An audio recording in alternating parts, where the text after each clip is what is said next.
இப்போ வந்து நம்ம 6வது சம் பார்க்க போகிறோம். அதில் என்ன கொடுத்துருக்காங்கன்னா, ஒரு பெருக்குத்தொடர் வரிசையின் 9வது உறுப்பு 32,805 மற்றும் 6வது உறுப்பு 1215 எனில் 12வது உறுப்பை காண்க அப்படி சொல்லி கேட்டிருக்காங்க. இப்போ வந்து பெருக்குத்தொடர் வரிசையில் என்னாவது உறுப்பை கண்டுபிடிக்கிறதுக்கு என்ன ஃபார்முலானா Tn = AR⁻n-1. சமல என்ன கொடுத்துருக்காங்கன்னா 9வது உறுப்பு வந்து 32,805ன்னு கொடுத்துருக்காங்க. அப்போ வந்து T9 = 32,805. அப்போ வந்து இந்த எண் இருக்கிற இடத்துல வந்து நம்ம 9ன்னு போட்டுக்கிறோம். ஏன்னா இது வந்து 9வது உறுப்பு. அப்போ வந்து இந்த ஃபார்முலாவில் வந்து இதை சப்ஸ்டிட்யூட் பண்ண போகிறோம். ஏஆர் அப்படி போட்டுக்கிறோம். ஏன்னா அதோட வேல்யூ நமக்கு தெரியாது. AR⁻n-1 இந்த எண் இருக்கிற இடத்துல வந்து இங்கே எண் இருக்கா, இந்த இடத்துல நம்ம வந்து 9 போட்டிருக்கோமா, அப்போ வந்து இந்த எண் இருக்கிற இடத்துல வந்து நம்ம 9 போட்டுக்கிறோம். -1 = 32,805. இப்போ வந்து இந்த 9லேருந்து 1 கழிச்சா நமக்கு வந்து 8 கிடைக்குமா, அப்போ வந்து AR⁻8ன்னு போட்டுக்கிறோம் =32,805. இதை வந்து நம்ம ஈக்குவேஷன் 1ன்னு எடுத்துக்கிறோம். அடுத்தது வந்து என்ன கொடுத்துருக்காங்க சம்ல, மற்றும் 6வது உறுப்பு 1215ன்னு கொடுத்துருக்காங்க. அப்போ வந்து T6 = 1215. அப்போ வந்து இதுக்கும் இந்த ஃபார்முலா போட்டு போகிறோம். இப்போ வந்து ஏஆருக்கு நமக்கு வேல்யூ தெரியாது. இந்த எண் இருக்கிற இடத்துல வந்து இந்த 6 சப்ஸ்டிட்யூட் பண்ணுவோம். இப்போ வந்து 6 - 1 = 1215. அப்போ வந்து 6லேருந்து 1 கழிச்சா நமக்கு வந்து 5 கிடைக்குமா, அப்போ வந்து A6/5 = 1215ன்னு கிடைக்கும். இதை வந்து ஈக்குவேஷன் 2ன்னு எடுத்துக்கிறோம். இப்போ நம்ம என்ன பண்ண போகிறோம்னா, இந்த ஈக்குவேஷன் 1 வந்து 2ஆல் வகுக்க போகிறோம். அப்போ வந்து ஈக்குவேஷன் 1 வகுத்தல் ஈக்குவேஷன் 2. இதை நம்ம வந்து எப்படி எழுதுவோம், ஈக்குவேஷன் 1 அதாவது A6/8 = 32,805 பை இந்த இங்கே வந்து 2வது ஈக்குவேஷன் எழுதுகிறோம். 2வது ஈக்குவேஷனில் என்ன இருக்குது, A6/5 இந்த சைடு பை, அதாவது இதுக்கு கீழே இது பையாக இருக்குது, இதுக்கு கீழே இந்த நம்பர் இருக்கிறதுல பையாக இருக்கும், அதாவது 1215. இப்போ வந்து இந்த ஏயும் கேன்சல் ஆயிருமா, இதில் வந்து 6 வந்து 5 வாட்டி இருக்குது, இதில் வந்து 6 வந்து 8 வாட்டி இருக்குது. அப்போ வந்து இதில் 5 இருக்கிறது கேன்சல் ஆயிருமா, அப்போ வந்து இதில் 5 நம்ம கழிச்சுட்டா நமக்கு மிச்சம் 3 கிடைக்குமா, அதாவது 6/3 இதில் மிச்சம் கிடைக்கும். அதுக்கிற வந்து இதையும் வகுக்க போகிறோம். இது ரெண்டும் 5வது வைப்பாட்டில் போகுமா, 2 - 10 மிச்சம் வந்து 2 இருக்கும், 4 - 5 20 மிச்சம் 1 இருக்கும், 3 - 15. இதையும் 5வது வைப்பாட்டில் வகுக்க போகிறோம். 6 - 5 30 மிச்சம் 2 இருக்குமா, 5 - 25 மிச்சம் 3 இருக்கும், 6 - 5 30 1 - 5. அதுக்கிற வந்து 3வது வைப்பாட்டில் இது ரெண்டுமே வகுப்படுமா, இப்போ 3வது வைப்பாட்டில் வகுப்படுக்க போகிறோம். 3 - 6 அதுக்கிற வந்து 1 - 3 மிச்சம் 2 இருக்குமா, 8 - 24 மிச்சம் 2 இருக்குமா, 7 - 21. அப்போ இதையும் 3வது வைப்பாட்டில் வகுக்க போகிறோம்.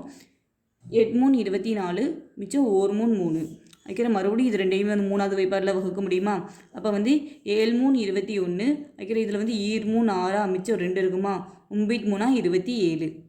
அப்புறம் வந்து நம்ம 81 வகுக்க போகிறோம். 7 - 6 மிச்சம் 2 இருக்குமா, 7 - 21 மறுபடியும் இது ரெண்டையும் 3வது வைப்பாட்டில் வகுக்க முடியுமா, 7 - 6 மிச்சம் 1 இருக்குமா, 4 - 12 3 - 9. இதையும் வகுக்க முடியுமா, 9 - 3 27. அதுக்கிற மறுபடியும் 3வது வைப்பாட்டில் வகுக்க முடியுமா, 8 - 24 1 - 3 3 - 9 மறுபடியும் இதை வகுக்க முடியுமா, 7 - 6 மிச்சம் 2 இருக்குமா, 7 - 21 இங்கே 1 - 3. அப்போ வந்து இங்கே மிச்சம் என்ன இருக்குது, R³ இருக்கா, ஈக்குவல்ட்டு இங்கே என்னது மிச்சம் இருக்குது, 27 மிச்சம் இருக்குது. அப்போ வந்து 27 நம்ம எப்படி எடுத்து எழுதலாம், 3/3ன்னு எழுதலாமா, அதாவது 3 வாட்டி போட்டு பெருக்கினா 3 - 9 9 - 3 27ன்னு கிடச்சிரும். அதுதான் நம்ம வந்து 3/3ன்னு போட்டிருக்கோம். இங்கே வந்து 6/3ன்னு போட்டிருக்கோம். அப்போ வந்து இந்த அடுக்கு 2 ஈக்குவலாக இருக்கிறதுனால அப்போ R = 3ன்னு கிடச்சிருமா. இப்போ வந்து R = 3 அப்படிங்கிறத வந்து இந்த 2 ஈக்குவேஷனில் ஏதாவது ஒன்றில் சப்ஸ்டிட்யூட் பண்ணாலும் நமக்கு வந்து ஏயோட வேல்யூ கிடச்சிரும். நம்ம வந்து இந்த ஈக்குவேஷனில் சப்ஸ்டிட்யூட் பண்ணுவோம். ஏன்னா இங்கே வந்து 32,805 இருக்கும், அது பெரிய வேல்யூவாக வரும். இதுலேயும் 6/8 இருக்குது, அதனால நம்ம வந்து இதுக்கு சப்ஸ்டிட்யூட் பண்ணி பார்ப்போம்.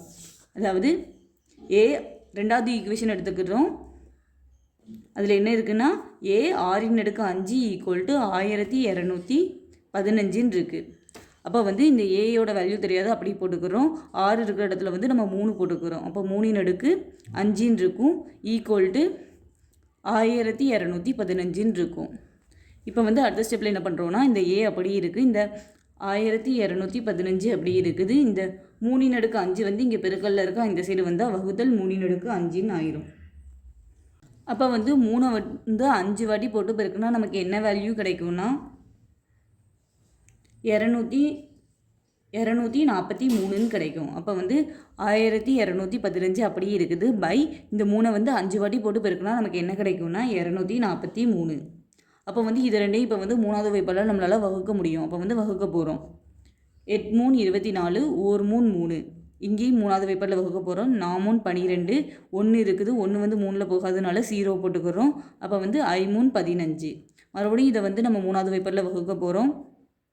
2 3 6, மிச்சம் 2 இருக்கும். 7 3 21. இங்கே 1 3 3, மிச்சம் 1 இருக்கும். 3 9, மிச்சம் 1 இருக்கும். 5 3 15. வைக்கிற மறுபடியும் இது ரெண்டுமே 3வது வாய்ப்பால் போகும். 9 3 27. இங்கே 4 3 12, மிச்சம் 1 இருக்கும். 5 3 15. மறுபடியும் இதை வகுக்க முடியும். 1 9 9, 5 9 45. அப்போ வந்து 5ன்னு நமக்கு கிடச்சிட்டு, அதாவது A = 5ன்னு கண்டுபிடிச்சிட்டோம். இப்போ வந்து ஏயோட வேல்யூ வந்து 5ன்னு தெரியும், ஆரோட வேல்யூ வந்து 3ன்னு தெரியும். சம்மில் என்ன கேட்டிருக்காங்கன்னா 12வது உறுப்பை காண்க அப்படின்னு சொல்லியிருக்காங்க. அப்போ வந்து இந்த ஃபார்முலாவில் வந்து ஆரோட வேல்யூவை சப்ஜெக்ட் பண்ணால் நமக்கு வந்து 12வது உறுப்பை கண்டுபிடிச்சிடலாம். அதாவது நம்ம இப்போ கண்டுபிடிக்க போகிறோம். இப்போ வந்து நம்ம 12வது உறுப்பை கண்டுபிடிக்க போகிறோம். ஏயோட வேல்யூ ஆரோட வேல்யூ கண்டுபிடிச்சிட்டோம். அப்போ வந்து 12வது உறுப்பை கண்டுபிடிக்கிறதுக்கு என்ன ஃபார்முலானா TN = AR⁻n-1. இப்போ வந்து இந்த எண் இருக்கிற இடத்துல நம்ம வந்து 12 போடுவோம். ஏன்னா 12வது உறுப்பை கண்டுபிடிக்க போகிறோம். அப்போ வந்து T12 = இந்த A இருக்கிற இடத்துல வந்து 5 போட்டிருக்கோம். இந்த 6 இருக்கிற இடத்துல வந்து 3 போட்டிருக்கோம். 3 பவர், அதாவது 6க்கு பவர் இருக்கா, எண் இருக்கா. அப்போ வந்து எண் இருக்கிற இடத்துல வந்து நம்ம 12 போட்டிருக்கோமோ, அப்போ வந்து இந்த எண் இருக்கிற இடத்துலையும் 12 போடுவோம். -1. அப்போ வந்து 5 அப்படியே இருக்கும். 3 பவர், இந்த 12லேருந்து 1 நம்ம வந்து கழிச்சா நமக்கு என்ன ஆன்சர் கிடைக்கும்னா 11ன்னு கிடைக்கும். இங்கே வந்து நம்ம 12வது உறுப்பை கண்டுபிடிக்க போகிறோம். இப்போ வந்து 3/11ன்னு இருக்குது. அப்போ வந்து இந்த 3 வந்து நம்ம 11 வாட்டி போட்டு பெருக்கினா வர வேல்யூவை வந்து 5 கூட பெருக்கணும். அப்போ வந்து 5 × 3 வந்து 11 வாட்டி நம்ம வந்து போட்டு பெருக்கும்போது நமக்கு வந்து என்ன ஆன்சர் கிடைக்கும்னா 1,53,147. இதை வந்து 5 கூட பெருக்க போகிறோம். 5 கூட பெருக்கினா நமக்கு என்ன வேல்யூ கிடைக்கும்னா 7,65,735 கிடைக்கும். அப்போ வந்து 12வது உறுப்பு என்னன்னு நம்ம கண்டுபிடிச்சிட்டோம்னா 7,65,735. இதோடு இந்த சம் அவ்வளோதான்.